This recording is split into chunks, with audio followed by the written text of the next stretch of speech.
Hello everyone, welcome back to another video. If you're new here, my name is Katie and welcome to my channel. Today's video, I'm actually going to be sharing some tips and kind of what I did to pass the NCLEX. If you watched my last video, I shared that I just passed the New Gen NCLEX in 85 questions, which I'm still so thrilled about, but I thought that I would share what I did to pass and maybe it can help some of you.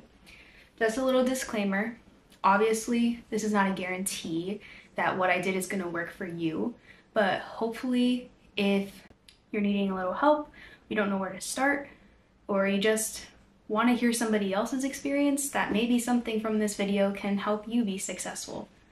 So anyway, I did sketch out some notes. So I broke this up into 3 categories.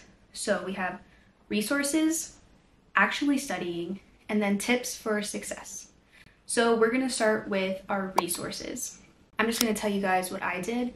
I listened to all of the Mark K lectures. I used Archer. I watched climate reviews on YouTube. And I think that's it. So let's get into it. First, the Mark Climate lectures. Those are life-changing information that he shares and some of the tips that he gives about certain topics, and just memorization tips are so helpful. So I highly recommend listening to all of those videos. They are kind of lengthy. Most of them are about 2 hours long. So you definitely want to make sure that when you sit down and listen to one, you have some time because they're pretty long. And if you don't listen to all of them, just listen to the last one. It's about prioritization and delegation. The way he explains things and the way he just gives you tips about how to prioritize in a question is really good, and it stuck with me. Like, I memorized that. I am going to be linking his lectures. I found a page on Spotify that actually has his lectures available to listen to, so I will be linking those down below. Everything I'm talking about I will be linking down below in the description, so if you want to just pop down there and check it out after the video, feel free. I linked everything so that you guys have access to the resources. Next is Archer. So I know there's a bunch of websites that you can use, like ATI, UWorld, Simple Nursing. There's so many out there. I personally used Archer. I feel like they're really good at giving you next gen style questions. They definitely do a good job of exposing you to those kinds of things if you weren't already exposed to questions like that in nursing school. So it's really nice, and it also explains to you if you don't understand the way things are graded. For example, in one of Mark Climate's lectures, he talks about how, and even in nursing school they said, for select all questions, you only earn what you get right, but if you get wrong, it can count against you. So instead of just clicking everything that you think might be the answer, it's better to really only pick what you're sure about, because it can actually hurt you. Instead of getting a fraction of a point for the one answer that you did know, now you're getting 0 points because you picked one that wasn't the answer. That kind of makes sense. I used readiness assessments, the CAT exams, and I did a lot of practice questions on tutorial mode, which when you're doing the questions, you do one at a time essentially. Once you submit your answer, after each question, it will give you the rationale as to whether or not the answer you chose was either correct or wrong and why. With Archer, they actually have an app where you have access to your account and practice questions, videos, all those things through your phone. So whenever I had a little bit of downtime at work, I would go on my phone and do some practice questions, because might as well, I'm just killing time, you know? Next, the climate reviews. So she has a lot of different videos about different topics, but I really watched her videos for her pharmacology ones. And the title of the videos is Must Know Meds for the NCLEX. So it's a 10 video series, and in each video she goes over 5 medications, and she does so by giving you information about the medication while applying it to a question right then and there. So it's really great style of learning, I think. Overall, I think she really breaks down the medications in a very simple way and it's easier to understand than sitting there and listening to this very scientific and medical explanation of a medication where she dumbs it down so you just know the basics and the real important things that you need to know about those medications.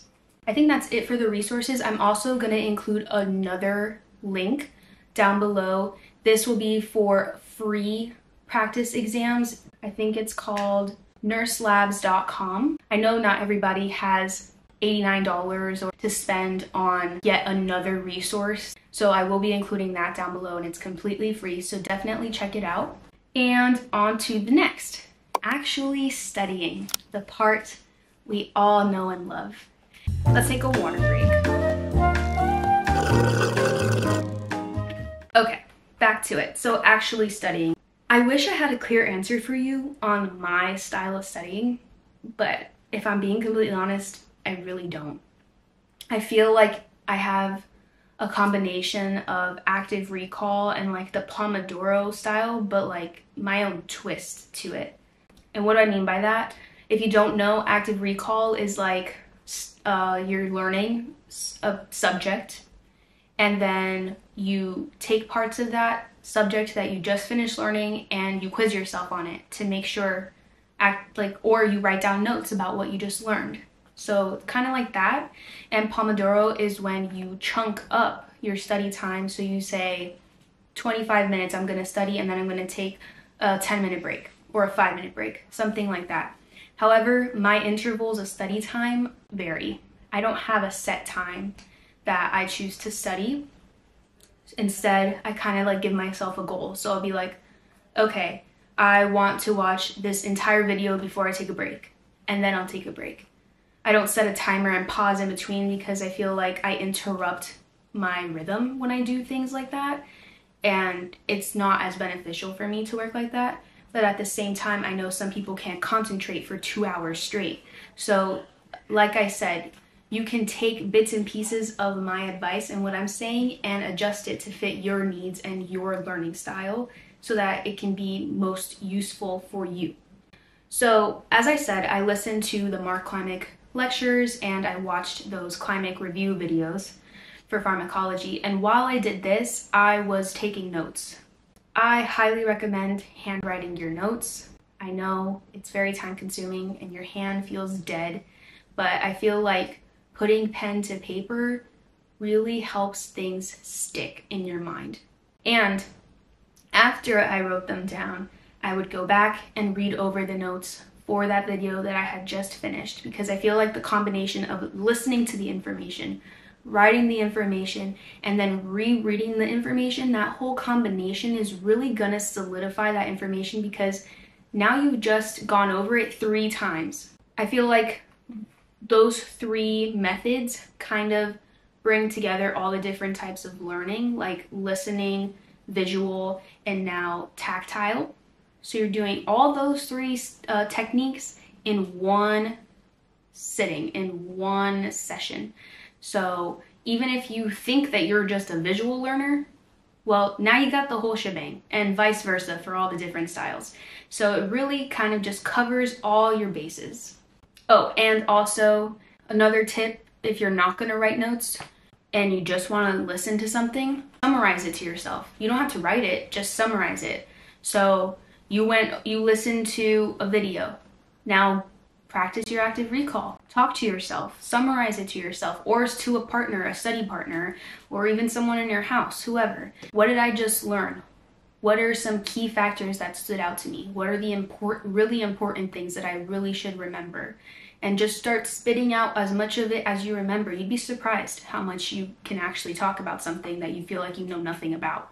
Then rereading over your notes. That's really what I did on the night before my NCLEX, was I read through all my notes. As I went through each topic, like I said, I stopped and summarized it to myself, because it's really simple to sit there and read through 30 pages of something, and by the end of it, you're like, what did I just read? So as you go, stopping at like checkpoints and checking in and making sure that you're actually retaining the information and it's making sense to you is really good, because you're not just breezing by things just to check off something on your list and say, I did this today, because that really doesn't matter.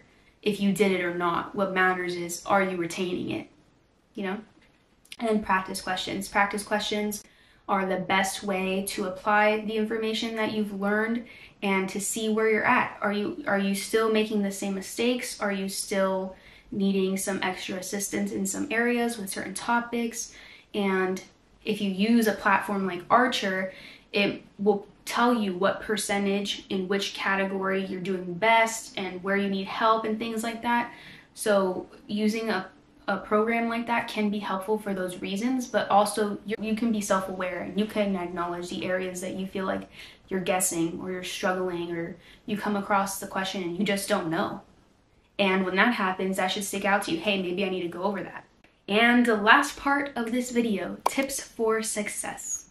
Talked about a lot of things so far, a lot of resources and a lot of tips for studying.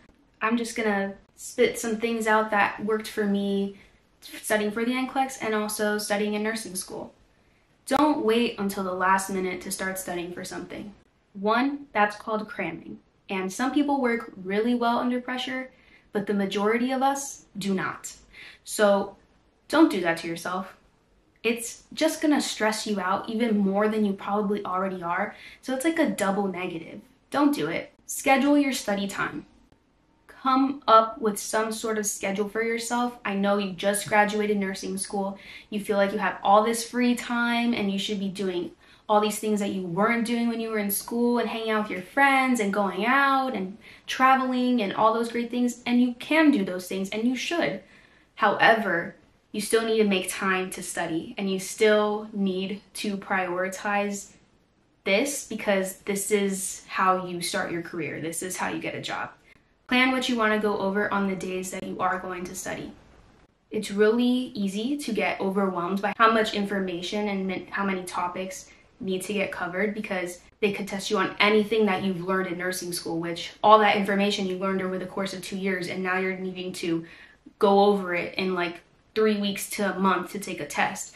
So it can seem pretty overwhelming. Go into it with a plan so that way you can stick to it and you're not scrambling and wasting time trying to figure out what you should go over that day. You already have it figured out and you're just gonna go in there, you're gonna do what you said you're gonna do, and then you're gonna carry on with the rest of your day and go do something fun. And the biggest thing with all of that is self-discipline. You are responsible for you. No one else is going to go in there and take that test for you. No one else is going to make you sit down and study for the test. You have to do that. You have to hold yourself accountable. I know it's not easy, and there's days where you just don't want to do anything. Trust me, I had those days. I did not study every single day, and that's fine. You can take rest periods. If you feel like forcing yourself to study just to say that you're studying, again, quality over quantity. You want to retain the information. You don't want to waste your time. You don't want to burn yourself out. Be intentional with your time. So now, some tips for the night before. Get some good rest. Take your shower. Do whatever type of activities you do to relax yourself, and try and fall asleep in a peaceful state so that you can wake up in hopefully a peaceful state. And don't forget to set your alarm. Maybe set a few just in case. The morning of the exam, wake up on time, eat some breakfast, put on a comfy outfit. Remember, you have to be there at least 30 minutes early. So you want to make sure you leave with plenty of time to find where you gotta park and find where your testing site is. And the last thing is to go in there and give it everything you got. And that's all you can do. Also, don't forget to let me know how you did on your exam and if anything that I shared helped you. I'm rooting for all of you. So I'm wishing you the best of luck. You can do this. It's scary, it's hard, but you're gonna do great. And even if it doesn't work out the first time, for whatever reason, don't lose hope. Don't give up on yourself, okay?